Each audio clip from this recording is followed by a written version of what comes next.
Hello friends, आप देख रहे हैं आपका चैनल शेयर बाजार विद आयुष और बात करेंगे इस वीडियो में 10th मई की ग्रे मार्केट प्रीमियम के बारे में। कितनी करंट अभी ग्रे मार्केट चल रही है, लेकिन सबसे इंपॉर्टेंट जो एक क्वेश्चन मुझसे लगातार पूछा जा रहा है वो यही है कि नेक्सस सिलेक्ट ट्रस्ट रीट के अंदर करना क्या है, वेदर टू अप्लाई और वेदर टू अवॉइड। पैसा लगाना चाहिए नहीं लगाना चाहिए, इसके बारे में हम समझेंगे डिटेल के अंदर। आज का करंट ग्रे मार्केट सिनेरियो क्या है, ऑरो इम्पेक्शन केमिकल्स इशू को लेकर भी बात करेंगे, क्योंकि ये इशू ओपन होने वाला है। दो और नए आईपीओस निकल के आए, उनके ऊपर भी चर्चा करेंगे, तो वीडियो को पूरा जरूर देखिएगा। फर्स्ट टाइम फ्रेंड्स अगर अपने चैनल को विजिट किया है, चैनल को जरूर सब्सक्राइब आप लोग कर लीजिएगा।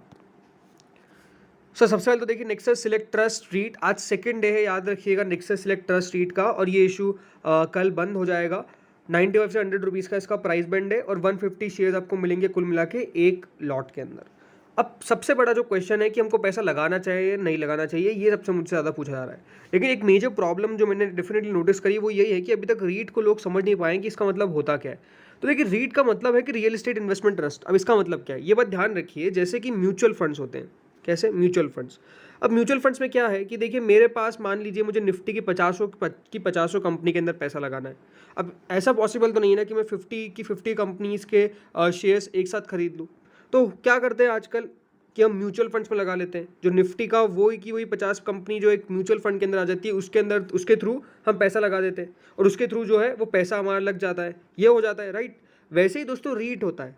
रीट में जैसे कि हम जो, जैसे मैंने आपको कल भी कहा था कि जिस तरीके से हम देखिए बहुत बड़ी प्रॉपर्टीज़ को खरीद नहीं सकते हैं, बहुत महंगी प्रॉपर्टीज़ को खरीद नहीं सकते हैं, एक इंडिविजुअल की कैपेसिटी के अगर वो ऊपर है, जो नॉर्मल होता ही है, तो ये बात ध्यान रखिए, हम पैसा रीट के अंदर लगा सकते हैं। अब जैसे कि नेक्सस का है, ठीक है, नेक्सस क्या है, नेक्सस सिलेक्ट ट्रस्ट रीट, यानी एक रीट आईपीओ। अब नेक्सस के दोस्तों जो भी मॉल्स हैं, अब इसके अंदर डेफिनेटली आपको देखिए काफ़ी सारी बड़े बड़े ब्रांड्स देखने को मिलते हैं। ओवर मोर देन 1000 ब्रांड्स आपको देखने को मिलता है जो नेक्सस के मॉल्स के अंदर है, जिसमें एप्पल, ज़ारा, बड़े बड़े जो नाम हैं आपको देखने को मिल जाते हैं। सो अनडाउटेडली उसके थ्रू जो रेंटल इनकम आती है इनको सबसे पहला, और उसके थ्रू हम नेक्सस के जो कैपिटल एप्रिसिएशन की जो मैंने आपको बात की थी कि जो जैसे जैसे इनका देखिए लैंड का वैल्यू इंक्रीज होगा, तो उस तरीके से कंपनी को फायदा होगा। एंड उसके कारण हम क्या कर सकते हैं, नेक्सस के थ्रू हम उस एप्रिसिएशन को खेल सकते हैं।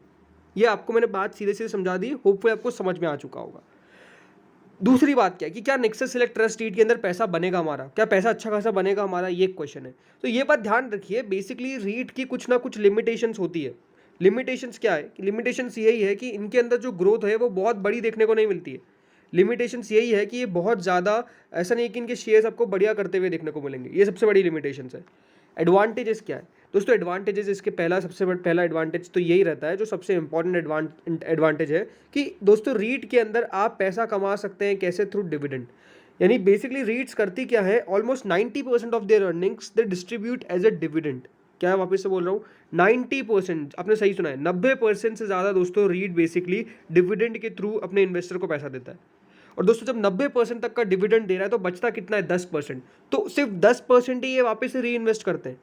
ऑलमोस्ट 90% से ज़्यादा जो इनका इनकम होता है वो डिविडेंड के थ्रू। यानी अगर आपको एक अच्छा डिविडेंड चाहिए तो दोस्तों आप रीट के अंदर लगाइए।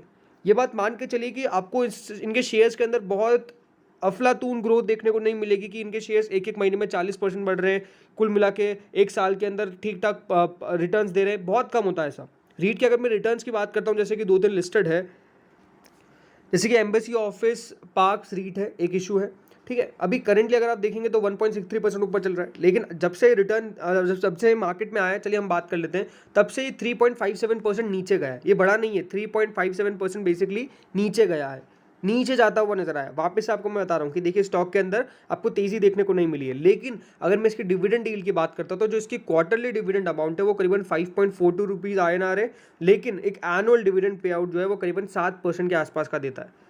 अभी भी इन्होंने अच्छा खासा डिविडेंड बांटा है। तो ये बात समझिए कि अगर आपको कोई डिविडेंड प्ले लेना है तो एम्बेसी जैसे रीट जो कंपनीज होती है उनके अंदर आपको अच्छा खासा डिविडेंड मिलता है और अच्छा खासा पैसा बनता है थ्रू डिविडेंड।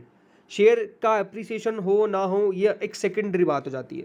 पहली प्राइमरी क्या है कि इसके अंदर आपको एक अच्छा डिविडेंड मिलता है और आपकी अर्निंग जो है वो बेसिकली डिविडेंड के थ्रू ही होती है ज़्यादातर।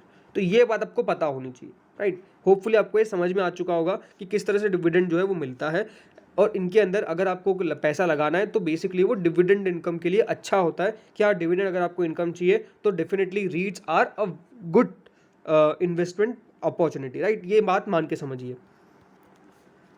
अगर अभी तक का सब्सक्रिप्शन के ऊपर मैं बात करता हूँ तो सब्सक्रिप्शन डेफिनेटली बहुत खास तो नहीं है। कुल मिला के अभी तक ये जो इशू है वो 0.45 टाइम्स के आसपास भर चुका है। 0.45 टाइम्स के आसपास का सब्सक्रिप्शन हमने देख लिया, यानी 45% इशू भर गया है। आज मोस्ट लाइकली ये 70 to 80% के आसपास मैं मान के चलता हूँ कि भर जाना चाहिए, बिकॉज जिस तरह से पैसा निकल के आ रहा है वो काफ़ी ठीक है, बहुत दिक्कत वाली बात नहीं है। बट यही है कि हाँ, रीट के अंदर इसी तरह का सब्सक्रिप्शन आता है, मान के ये भी चलिएगा, जिसमें से अभी तक तो डेफिनेटली मेजरली एचएनआईज के पोर्शन के थ्रू आए, जिसको आप अदर कैटेगरी कह सकते हैं। करीबन 677 करोड़ के शेयर्स के लिए उनके द्वारा apply 677 crore of value of shares के लिए अप्लाई हो चुके हैं। नहीं, ऑलमोस्ट यहाँ पे आपको देखने को मिलेगा कि 6,77,11,500 शेयर्स के लिए बेसिकली उनकी बिड आ चुकी है, जो करीबन 0.80% होता है। यानी कह सकते हैं ठीक ठाक 80% के आसपास का सब्सक्रिप्शन आ चुका है। बाई QIBs 16% के आसपास का सब्सक्रिप्शन आ चुका है through HNI and through QIB 16% के आसपास का है, जो करीबन 1,63 लाख शेयर्स के लिए। बट मोस्ट लाइकली वो आखिरी दिन पैसा लगा देंगे,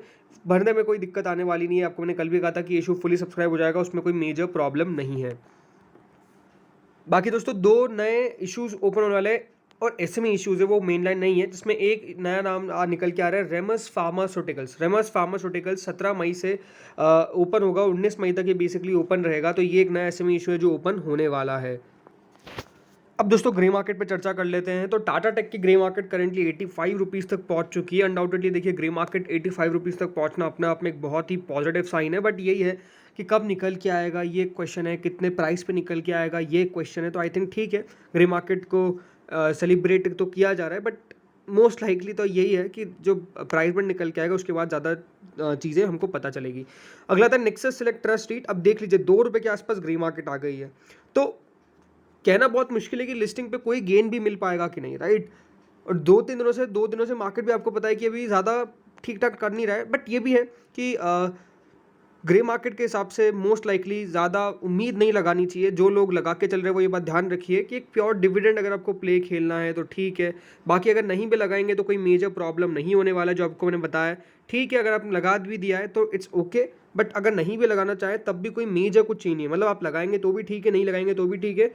लगाएंगे तो ये बात ध्यान रखिएगा कि देयर इज़ पॉसिबिलिटी कि थोड़ा बहुत आपको लिस्टिंग पे कभी नुकसान भी रहे, तो वो बहुत बड़ी बात नहीं है। वैसे तो अभी लिस्टिंग पे नुकसान हो नहीं रहे, बट क्योंकि एक रीट है तो डेफिनेटली कुछ कहा नहीं जा सकता है। बाकी अगर आप ऑरो इम्पैक्ट्स एंड केमिकल्स की बात करते हैं तो ये बात ध्यान रखिए, ये इशू ओपन होने वाला है। और जो इम्पोर्टेंट बात है, और ओपन 5 अप्रैल से नहीं होने वाला है, 11 अप्रैल से ओपन होने वाला है। ये बात ध्यान रखिएगा, 11 अप्रैल से इसकी ओपनिंग है। करंट ग्रे मार्केट कई जगह 32 रुपये भी चल रही है, तो यहाँ पर बढ़िया है। क्रिस्का स्ट्रैपिंग सॉल्यूशंस की भी दोस्तों डेट्स निकल के आ चुके हैं, तो ये इशू भी ओपन होने वाला है। ये बात ध्यान रखिएगा, कल से इनोकेस इंडिया और डी नी टूल्स, ये दोनों इशू कल लिस्ट होंगे मार्केट्स के अंदर। तो कल काफ़ी इंपॉर्टेंट होने वाला है कि किस तरह की लिस्टिंग कल इनोकेस इंडिया और डी नी टूल्स की होती है। ग्रे मार्केट तो बढ़िया है, बट देखना होगा किस तरह की लिस्टिंग होती है। अच्छी लिस्टिंग हो जाती है तो अनडाउटेडली एक अच्छा इन्वेस्टर पैसा बना पाएंगे। इनोकेस इंडिया की लिस्टिंग को लेकर बात तो यही है कि अच्छी एक लिस्टिंग कल होने वाली है। तो इस वीडियो में इतना ही था। Thank you friends for watching this.